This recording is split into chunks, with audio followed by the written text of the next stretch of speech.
नमस्कार स्टूडेंट्स, मैं Sita Soni, assistant professor department of zoology, GHS government PG college Sujangarh. Classification of Chordata के अंदर जो है हमारा पीसीज जो ग्रुप है उसके सामान्य लक्षण, वर्गीकरण और प्रतिनिधि प्रारूपिक जो जंतु हैं उनके बारे में हम आज डिस्कशन कर रहे हैं, जो कि बीएससी सेकेंड ईयर के सिलेबस में हैं। पीसीज जो है इसकी लगभग 40,000 स्पीसीज पाई जाती हैं। पीसीज जबड़े युक्त कशेरुकी का प्रथम वर्ग है जो असमतापी होते हैं और पानी में रहते हैं। ये जलीय होते हैं, अलवण या समुद्री जल में पाए जाते हैं। असमतापी प्रकार के होते हैं, ये प्राणी समतापी नहीं होते। बाह्य कंकाल इनमें डर्मल स्केल्स के रूप में होता है। डर्मल स्केल इसमें कई प्रकार के होते हैं, जैसे प्लेकोइड स्केल, साइक्लोइड स्केल्स और टिनोइड स्केल और गेनोइड स्केल। इस प्रकार से ये 4 प्रकार के स्केल्स जो हैं इनमें प्रेजेंट होते हैं। इनमें उपांग फिन्स के रूप में पाए जाते हैं जो युग्मित या अयुग्मित होते हैं। युग्मित फिन्स पेक्टोरल और पेल्विक फिन होते हैं, जबकि अयुग्मित फिन डोर्सल, एनल, कोडल फिन्स होते हैं। फिन्स जो है फिन रेस के द्वारा अवलंबित होते हैं जो गमन में सहायक होते हैं। नासा छिद्र युग्मित होते हैं तथा यह फुफ्फुस मीन के अतिरिक्त ग्रसनी में नहीं खुलते हैं। अंतः कंकाल उपास्थल या अस्थिल होता है। कपाल मस्तिष्क को पूरी तरह ढके रहता है। पृष्ठ रज्जु कशेरुक में परिवर्तित हो जाती है। पेशी मायोटोम्स नामक खंडों में व्यवस्थित होती है। ये खंड पृष्ठ तथा अधर भाग में अलग अलग पाए जाते हैं। पाचक क्षेत्र सुविकसित होता है। आमाशय सुस्पष्ट और अग्नाशय उपस्थित होता है। श्वसन अंग इनमें सामान्यतः क्लोम और गिल के 5 से 7 जोड़े पाए जाते हैं। नग्न और ओपरकुलम के द्वारा ढके होते हैं। या तो ये नग्न होते हैं या फिर उनके ऊपर ढक्कन समान संरचना ओपरकुलम पाई जाती है। इनके हृदय में एक आलिंद और एक निलय होता है और इनका हृदय ब्रेंकियल हार्ट कहलाता है। इनमें मीजोनेफ्रॉन प्रकार की किडनी होती है, मूत्रा से नहीं होता है। सुविकसित प्रकार का लेटरल लाइन सिस्टम होता है। केवल अंतःकरण पाया जाता है। कर्णपटह, गुहिका या टिम्पेनिक केविटी और ईयर ओसिकल अनुपस्थित होते हैं। क्रेनियल नर्व्स के 10 जोड़े पाए जाते हैं। इसमें लिंग पृथक होते हैं और जननांग युग्मित होते हैं। जनन नलिकाएं अवस्कर या अलग से खुलती है। निषेचन बाह्य या आंतरिक होता है। मादा जो है इसमें ओविपेरस या ओविपेरस होती है। परिवर्धन इसमें बिना कायांतरण के होता है। पीसीज जो है उसको 3 वर्गों में डिवाइड किया गया है। प्लेकोडर्माई जो कि विलुप्त हो चुका है, कॉन्ड्रिक्थिस और ओस्टिक्थिस।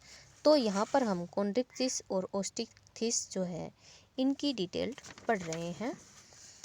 कॉन्ड्रिक्थिस जो है उसके नाम से स्पष्ट होता है कॉन्ड्रोज प्लस इक्थिस, अर्थात कॉन्ड्रोज का अर्थ होता है कार्टिलेज और इक्थिस यानी फिश। अतः इन्हें कार्टिलेजिनस फिशेज या उपास्थल मछलियाँ कहते हैं। ये सामान्यतः समुद्र में रहती है। इनका अंतः कंकाल उपास्थि का बना होता है। बाह्य कंकाल प्लेकोइड सल्कों के रूप में होता है। मुख की स्थिति अधर होती है और जबड़ों पर दांत पाए जाते हैं। इनमें वायु आशय नहीं पाए जाते हैं। पूंछ जो है वो विषम पाली या हीट्रो सर्कल प्रकार की होती है और नर में क्लेश पर प्रेजेंट होते हैं। 2 उपवर्ग है इसमें। पहला है इलास्मोब्रेंकाई। इलास्मोब्रेंकाई जो है इनको पट्टाप सल्क युक्त मछलियां भी कहते हैं। गिल 5 से 7 जोड़ी होते हैं और अवस्कर उपस्थित होता है। इलास्मोब्रेंकाई के 5 गण हैं यहाँ पर। क्लेडोसिलेचाई जो कि एक्सटिंक्ट है। प्लूरोकेनियोडाई जो ये भी एक्सटिंक्ट है यानी विलुप्त हो चुका है। क्लेमाइडोसिलेचिफोर्मिस इसमें 6 जोड़े गिल पाए जाते हैं और इसका उदाहरण है क्लेमाइडोसिलेकस। चौथा गण जो है वो है हेक्जाकीफोर्मिस, इसका उदाहरण है हेक्जाकस। और पांचवा गण है वो है स्क्वेवेलिफोर्मिस, इसका उदाहरण है स्कोलियोडोन, जाइजीना, स्टेगोस्टोमा, रिंकोडोन इत्यादि। छठा गण जो है वो है राजीफोर्मिस बेटोइडी। इसका उदाहरण है राइनोबेटस, ट्राइगन, राजा, प्रेस्टिस, टोरपीडो, माइलोबोटिस।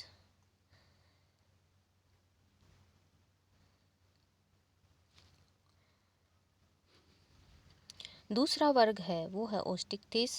इसे बोनीफिश भी कहते हैं। इन्हें समुद्री तथा अलवणीय जल में पाई जाती है।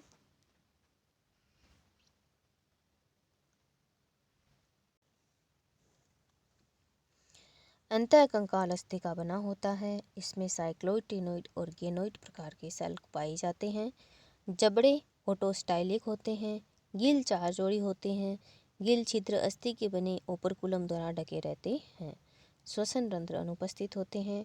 वायु आशय इनमें पाए जाते हैं।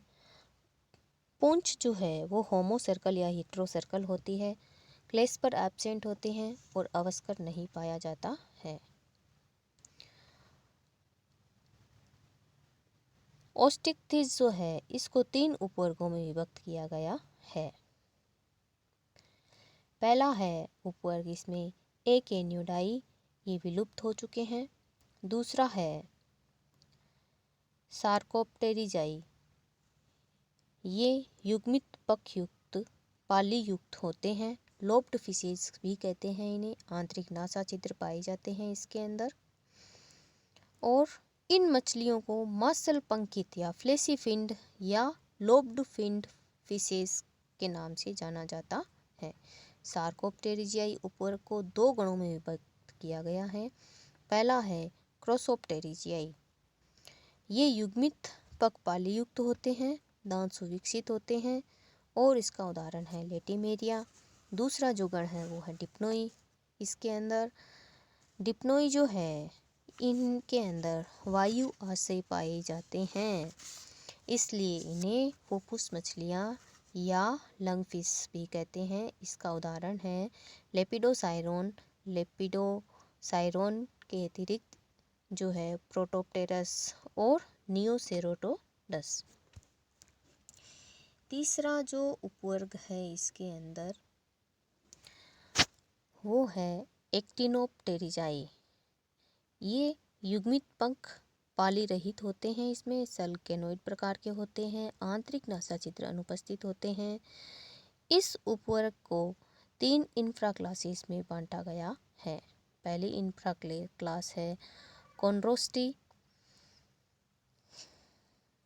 कॉन्ड्रोस्टी जो है इसमें चीर स्थायी पृष्ठ रज्जु पाए जाते हैं। पुंछ पख विषमपालिक होते हैं।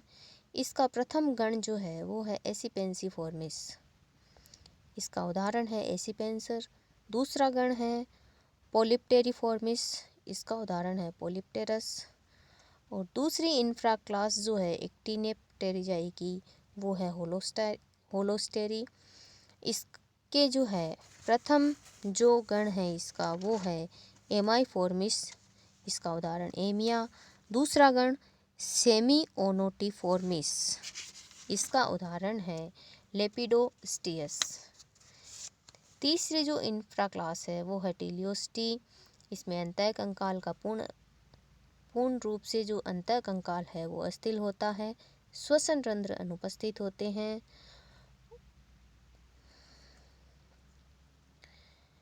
और पुच्छ पग सामान्यतः सहपालित होते हैं।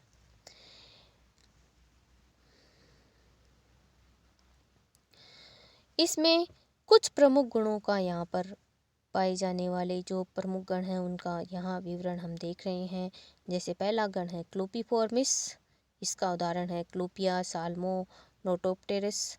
दूसरा गण है स्कोपेलिफॉर्मिस। इसमें स्फुरदीप्त या फास्फोरेसेंट ऑर्गन उपस्थित होते हैं। इसका उदाहरण है हार्पोडोन। तीसरा गण है सिप्रेनिफॉर्मिस। इसमें वेबर अस्थिकाएँ पाई जाती है। इसका उदाहरण है कटला, लेबियो, सिप्रनस, बेटिया, वेलेगो, एरियस, क्लेरियस इत्यादि। चौथा गण है इसमें एंग्वेलिफॉर्मिस, इसका उदाहरण है एंग्विला और मुरेना। पांचवा गण नोटोकेंथिफॉर्मिस, इसका उदाहरण नोटोकेंथिस। छठा बेलोनिफॉर्मिस, इसका उदाहरण है एक्जोसिटस। नेक्स्ट सिप्रिनोडोंटिफॉर्मिस, इसका उदाहरण है गैम्बूशिया। आठवां सिग्नेथिफॉर्मिस, उदाहरण सिग्नेथस।